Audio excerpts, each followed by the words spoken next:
ನಮಸ್ಕಾರ ಫ್ರೆಂಡ್ಸ್, ಅಮ್ಮಮ್ಮ ಕೈ ರುಚಿಗೆ ಸ್ವಾಗತ. ಇವತ್ತು ಆಂಧ್ರ ಸ್ಟೈಲ್ ಕಡಲೆಪುರಿ ಒಗ್ಗರಣೆ ಮಾಡ್ತಾ ಇದ್ದೀನಿ. ಬನ್ನಿ, ಅದಕ್ಕೆ ಬೇಕಾಗಿರೋ ಸಾಮಗ್ರಿಗಳು ನೋಡ್ಕೊಂಬರೋಣ.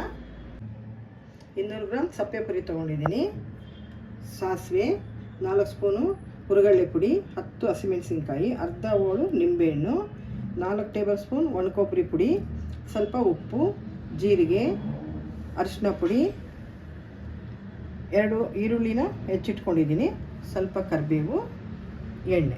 ಈಗ ಹಸಿಮೆಣಸಿನ್ಕಾಯಿನ ಮಿಕ್ಸಿಗೆ ಹಾಕಬೇಕು. ಜೀರಿಗೆ 1 ಟೇಬಲ್ ಸ್ಪೂನಷ್ಟು ಹಾಕ್ಕೊಳ್ಳೋಣ. ಈಗ ಅದನ್ನ ಗ್ರೈಂಡ್ ಮಾಡ್ಕೊಂಬರೋಣ. ನೋಡಿ, ಈ ಥರ ಆಗಬೇಕಿದು. ಇಷ್ಟು ಮಾತ್ರ ಆದರೆ ಸಾಕು. ನೋಡಿ, ಈ ಥರ ಇರಲಿ. ಇದನ್ನು ಒಂದು ಬೌಲ್ಗೆ ಎತ್ಕೊಳ್ತಾ ಇದ್ದೀನಿ. ಇವಾಗ ಸ್ಟವ್ ಹಚ್ಕೊಂಡು ಕಡಾಯಿ ಇಟ್ಕೊತಾ ಇದ್ದೀನಿ. ಈಗ ಅದಕ್ಕೆ ಒಂದು 5 ಟೇಬಲ್ ಸ್ಪೂನಷ್ಟು ಎಣ್ಣೆ ಹಾಕೋಣ.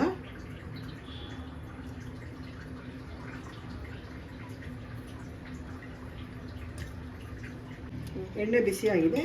ಈಗ ಒಂದು ಸ್ವಲ್ಪ ಅರಿಶಿನ ಹಾಕೋಣ. ಆಮೇಲೆ ಸ್ವಲ್ಪ ಸಾಸಿವೆ,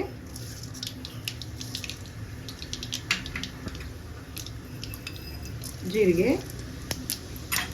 ಈಗ ನಾವು ರುಬ್ಬಿ ಇಟ್ಕೊಂಡಿದ್ದೀವಲ್ಲ, ಆ ಪೇಸ್ಟ್ನ ಇದಕ್ಕೆ ಹಾಕ್ಕೋಬೇಕು.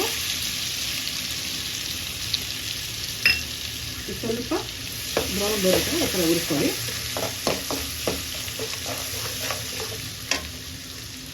ಈಗ ಸ್ವಲ್ಪ ಕರಿಬೇವು ಹಾಕೋಣ.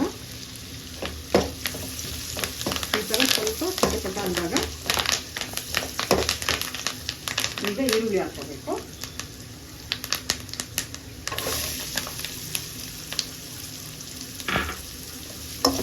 ಈರುಳ್ಳಿ ಗೋಲ್ಡನ್ ಬ್ರೌನ್ ಬರೋ ಥರ ಹಾಕ್ತೀವಿ. ನೋಡಿ, ಈಗ ಕಡಲೆಪುರಿನ ಈ ಥರ ತೊಳೆದ್ಬಿಟ್ಟು ಚೆನ್ನಾಗಿ ಹಿಂಡಿಬಿಟ್ಟು ಈ ಥರ ತಗೊಳ್ಳಿ. ಈಗ ಈ ಮಸಾಲೆ ಆಗಿದೆ.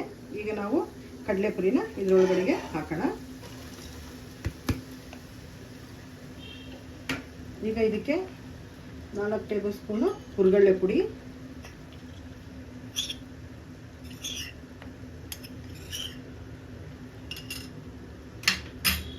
4 ಟೇಬಲ್ ಸ್ಪೂನ್ ಒಣಕೊಬ್ಬರಿ ಪುಡಿ, ರುಚಿಗೆ ತಕ್ಕಷ್ಟು ಉಪ್ಪು.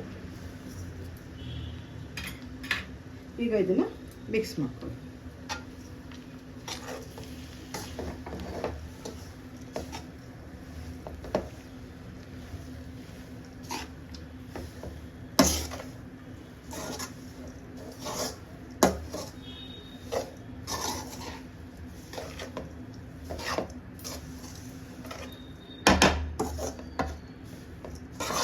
ನೋಡಿ, ಈಗ ಇದಾಗಿದೆ.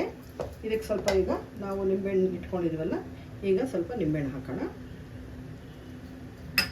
ನಿಂಬೆಹಣ್ಣು ಹಾಕ್ಬಿಟ್ಟು ಒಂದು ಸತಿ ಈ ಥರ ಕಲಿಸ್ಕೊಳ್ಳಿ.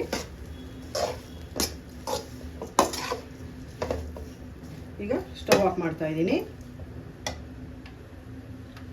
ಈಗ ಇದಾಗಿದೆ. ಸರ್ವಿಂಗ್ ಬೋಲ್ಗೆ ಸರ್ವ್ ಮಾಡ್ಕೊಳ್ಳಿ. ಆಂಧ್ರ ಸ್ಟೈಲ್ ಕಡಲೆಪುರಿ ಚಿತ್ರಾನ್ನ ರೆಡಿ ಆಗಿದೆ. ನಿಮ್ಮ ಮನೇಲಿ ಮಾಡಿಕೊಂಡು ಟೇಸ್ಟ್ ಮಾಡಿ ಹೇಗಿದೆ ಅಂತ ಕಮೆಂಟ್ ಮಾಡಿ. ನಿಮಗೆ ಈ ವಿಡಿಯೋ ಇಷ್ಟ ಆಗಿದ್ದರೆ ಲೈಕ್ ಮಾಡಿ, ಶೇರ್ ಮಾಡಿ, ಸಬ್ಸ್ಕ್ರೈಬ್ ಮಾಡಿ. ಮುಂದಿನ ವಿಡಿಯೋದಲ್ಲಿ ಸಿಗೋವರೆಗೂ ಧನ್ಯವಾದ.